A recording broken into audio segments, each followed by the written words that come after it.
보수와 진보가 다르다고요? 지역 갈등이 문제라고요? 스투핏! 여러분, 이거는 뻥인 거 아시죠?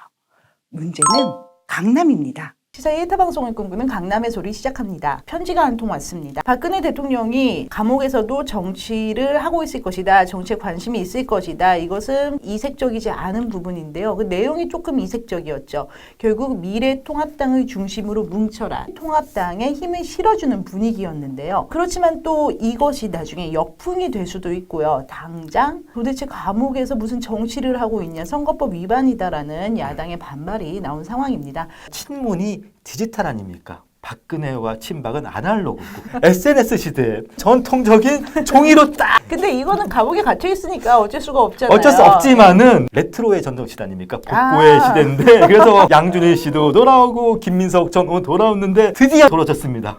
우리나라 레트로의 끝판왕, 최고 존엄, 최종 보스죠. 박근혜 전 대통령은 저는 오실 것 같더라고요. 왠지 분위기가 박근혜 전 대통령의 메시지는 한마디로 이겁니다. 사즉박, 생즉박. 조금 어려운데요. 풀어주세요. 사즉박이 뭐냐? 친박을 죽여야지 박근혜가 살아난다. 자, 그러니까 태극기를 죽여야 박근혜가 산다. 그렇죠. 생즉박은 이거죠. 친박이 살아있으면 박근혜 내가 죽는다. 역시 단어 교체하면은 태극기 부대가 살면 박근혜가 죽는다. 그렇죠.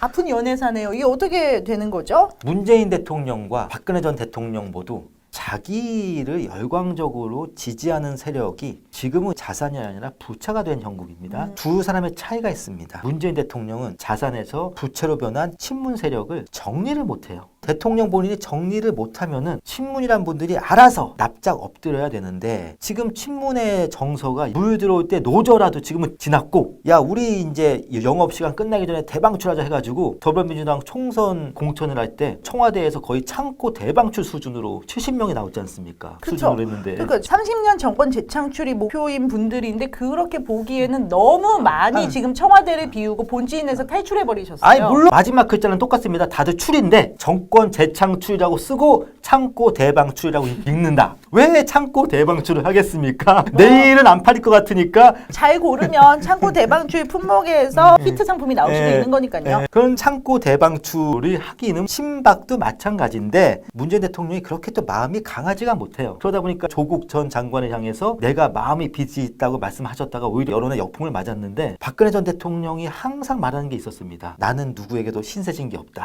박근혜 전 대통령 탄핵에 앞장섰던 김무성, 유승민 두 사람 한때는 열혈 친박이었습니다. 이분들을 모질게 배척했잖아요. 자기가 살아야겠다고 생각을 할 경우에는 자기의 측근, 지지자, 추종 세력을 가차없이 제거를 해버려요. 박근혜와 박사모, 그 다음에 문재인 대통령과 친문 팬덤과는 관계 설정이 서로 다르게 돼 있다라는 생각을 많이 하거든요. 박근혜가 결정하면 박근혜 팬덤이 따릅니다. 그런데 문재인 대통령의 팬덤 같은 경우에서는요. 친문이 집단 지성으로 결정하고 문재인 대통령이 그거에 수긍하는 경우가 상당히 많고요. 실제로 김무성, 유승민 이분들이 대표적으로 2007년에 55세 박근혜를 도왔다가 2012년 60세 박근혜에게 등을 돌린 분들인데요. 이분들이 자기가 만들고 싶은 대한민국이 있었고 아마 그게 김무성 대표 같은 경우에는 YSL 실패를 다시 벌충하는 것이 되었을 테고 유승민 의원 같은 경우에는 이회창의 못다 이룬 꿈을 이루고 싶었을 겁니다. 자기들이 원하는 이상향이 있고 거기에다가 박근혜라는 스타 정치인을 얹어서 그때는 오히려 지금 현재 문재인 대통령과 친문 세력, 깨어있는 시민이 서로 정책 쪽에서는 약간 대등하게 같이 서는 그런 관계였다면은 세보수당 쪽에 있는 많은 그런 젊은 분들이 다 이탈한 대통령이 됐을 때 박근혜와 친박 관계는 박근혜가 얘기하면 따르는, 추종하는 그런 관계로 조금 다른 것 같아요. 우리나라 정치는 보통 초식형 정치인과 육식형 정치인이 있습니다. 초식형 정치인의 대명사가 안철수, 손학규 전 대표. 대신에 육식형 정치인 박근혜 전 대통령, 문재인 전 대통령. 조금 더 쉽게 아예 동물로 좀 대입을 해주시면 안 돼요? 알겠습니다. 육식형이 뭐겠습니까? 사냥을 하는 거예요? 사냥이 나쁜 게 아닙니다. 결국 정치란 거는 나의 경쟁자를 거꾸로 틀어야지 내가 집권할 수 있습니다. 정치만 그렇습니까? 인생도 사냥입니다. 근데 그 박근혜 전 대통령과 문재인 전 대통령의 차이가 있는데 둘 다 육식형인데 박근혜 전 대통령은 개인적으로 육식형입니다. 개인적 사냥 능력이 뛰어난데 반면에 문재인 대통령은 그렇게 육식형은 아니에요. 사실 어떻게 보면 약간 초식남 비슷한 성격이시지만 문재인 대통령을 따르는 친문 진영이 굉장히 육식형이죠. 리더는 초식형인데 지지자들은 육식형인 그런 경우입니다. 자, 그럼 동물 대입해 주세요. 이거죠. 친무는 1위대입니다. 1위대처럼 사냥을 하죠. 1위는 보통 늑대라고 하는데 늑대는 굉장히 지능이 높은 짐승입니다. 대신에 박근혜 전 대통령은 어디에 비유할 수 있냐? 상어예요. 바다로 가네요. 아기 상어. 그런 귀여운 상어가 아니고 조스에 나온 그런 상어입니다. 조스 하니까 식인, 인간이 잡아먹는 느낌. 친문이 나름대로 1위 때 지능에 의한 사냥을 한다면 박근혜 전 대통령은 상어입니다. 상어는 지능에 의한 사냥이 아니라 본능에 의한 사냥을 합니다. 피맛을 맡고 사냥을 하는 거죠. 1위의 사냥을 보면은 인간과 비슷해요. 매복을 하고 기습을 하고 나름대로 조직을 합니다. 그러나 상어는 본능적입니다. 피맛을 맡으면 그냥 달려듭니다. 정치권에서의 피맛이란 건 어떤 거냐? 권력 누수예요. 박근혜 전 대통령이 문재인 정권이 권력 누수가 왔다는 냄새를 맡으신 거죠. 후각적으로, 동물적으로, 감각적으로, 본능적으로.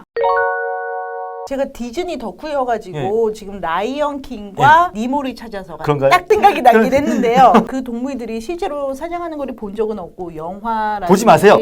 오늘 점심 못 드십니다. 1위 때 내지는 집단으로 사냥을 하는 동물들은요. 우두머리가 상황 단계별로 판단을 계속하잖아요. 예를 들어서 제일 악인 누를 딱 잡았어요. 그래서 집단이 다 먹을 만큼은 아직 양이 모자라. 근데 얘네가 이미 멀리 갔거나 아니면은 진짜 큰 누가 와가지고 자기들이 좀 다칠 것 같아. 부상 위험이 생긴다 싶으면 사냥을 멈추잖아요. 니모를 찾아서에도 상어가 나오는데 얘가 채식주의자를 하려고 하는 상어인데 피 냄새를 맡으면은 갑자기 정신 못 차리고 눈이 휙 돌아가지고 갑자기 막 친구도 공격하고 그러거든요. 정책적인 면에서 저는 좀 어떤 게 확 생각이 났냐면은요. 박근혜 대통령은 권력을 잡고 있을 때 진짜 끝까지 가요. 문재인 대통령은 그렇지 않아요. 양쪽 다 좀 하지 않았으면 좋겠는 정책들이 있어요. 왜 저렇게 자존심을 세우면서 세게 나가나라는 그런 정책들이 있었는데 박근혜 대통령 같은 경우에는 대표적인 게 사드 배치. 어느 날 기습적으로 갑자기 하셨잖아요. 개성공단 폐쇄. 이게 돌이킬 수가 없거든요. 그 마지막 조치까지 나가버리는 거예요. 그에 비해서 문재인 대통령은 일본과의 불화수소 협상이라든지 지소미아 파기라든지 마지막 순간까지 안 갑니다. 마지막 순간에 접어버려요. 그런 차이가 전 항상 궁금했는데 지금 늑대와 상어를 생각을 하니까 약간 이미지가 지금 겹쳐요. 늑대는 사냥감을 일단 묵니다. 물다가 사냥이 안 될 것 같으면은 빼요. 뺍니다. 하지만 상어는 끝까지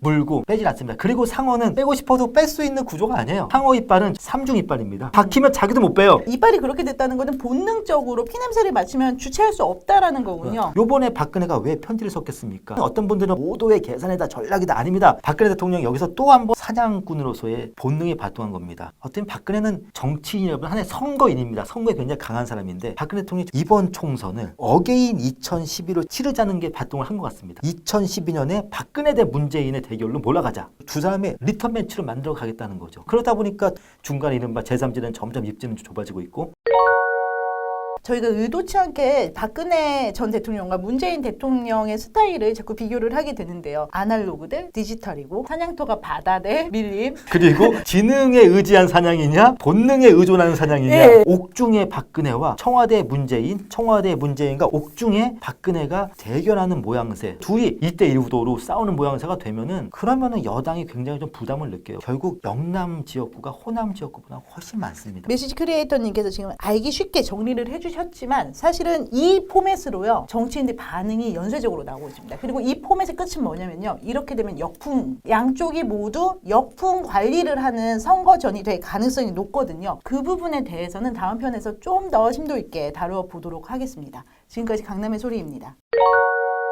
친문도 보시고 친박도 보시겠지만은 친박 여러분 기분 나빠하실 필요 없어요. 지능에 의한 사냥이 아니라 본능에 의한 사냥을 한다는 게 사냥꾼으로서의 자질이 나쁘다는 건 아닙니다. 본능과 지능이 싸웠을 때 본능이 이기는 경우도 있고 지능이 이기는 경우도 있거든요. 거의 승률은 비슷해요. 박근혜 전 대통령은 최강의 육식형 정치인이죠. 요번에 박근혜가 왜 편지를 썼겠습니까? 어떤 분들은 박근혜가 뭐 고도의 계산이다 전략이다 아닙니다. 박근혜 모든 게 다 본능입니다. 박근혜는 후각, 청각, 촉각, 공무적인 감각을 갖고 있는 분이죠.